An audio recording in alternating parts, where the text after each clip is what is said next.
There's a lot of options out there, but this guy right here is going to be perfect for any type of battery that you have. Lead acid, AGM, lithium, there's all different sizes, but this one right here is very small for $29.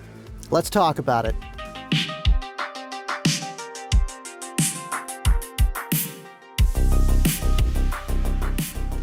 This thing is super tiny, size of my hand, 0 to 5 amps, 0 to 30 volts.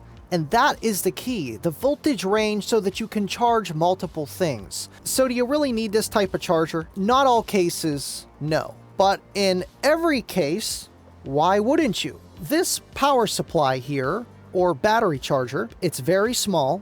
I use it to power that kicker over there. There are bigger ones out there for like $50, $60. I have one that costs it almost $200 because I wanted to be able to charge things faster. The main reason why you want to get one of these is to top off your lithium batteries. AGM batteries, lead acid, you can use a standard car charger, but when you're talking about a lithium battery, you might need something that actually can charge it. Let me power this thing on, and I'm going to show you exactly how to work this. Again, this is only $29, 0 to 30 volts, 5 amps.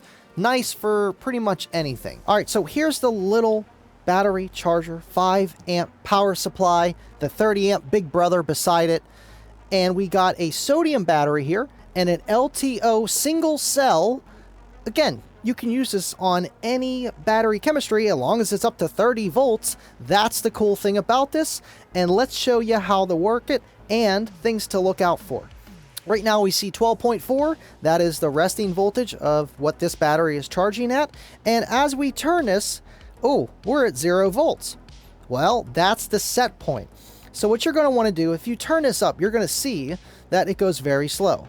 Press it again, it's going to go faster. Press it again, it's going to go by the single digits.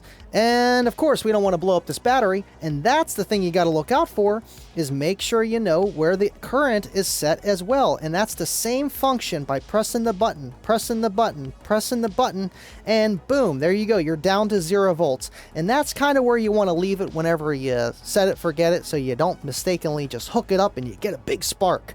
So let's just set this battery not to 18 volts, maybe to, I'll just say 15 volts. That's fine.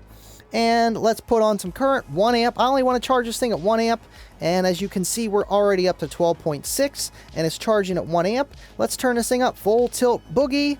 And we are up to 13 volts, charging at 5.2 amps. And again, the power button on the front of this one. The same concept with this. This just has wires on the back for anything over 10 amps. You can use the front for under, I think, 5 or 10, give or take. But this is for the 30 amps, and honestly, I just use that. But again, this is the little baby brother, and it does the job. Now, say you want to charge a single cell, or you want to charge something that's not car audio, this is also the charger for that. Let's hook it up to the LTO cell right here. Now, what we're going to do, again, when we turn this thing on, we don't want to have it connected, just in case. And then you're going to want to turn the voltage down on that. The resting voltage of that cell is around 2.8, so we're going to bring this all the way down to 2.8. Not resting, but max charging. 2.8 volts. And again, the current, let's crank this guy down. All the way down, because if you don't crank it all the way down, you're not going to see the voltage of your battery because it's just going to start charging it. And the voltage of the battery is 2.5, around 2.4 nominal. And we're going to crank this up.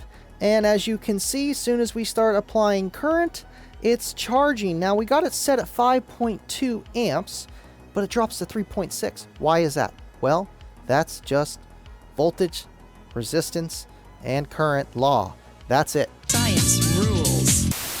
I do want to mention these are great to have for if you want to take your 12-volt car audio into your home with a power supply. I hate when people say, use an Xbox controller. There's no regulation on that.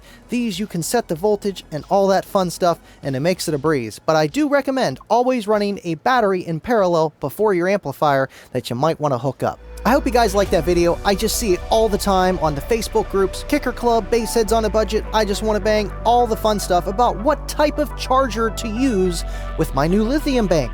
all this stuff. And if you got any more questions, drop them down below. If you want to pick one up, it supports the channel. Without further ado, thanks for watching and stay living loud.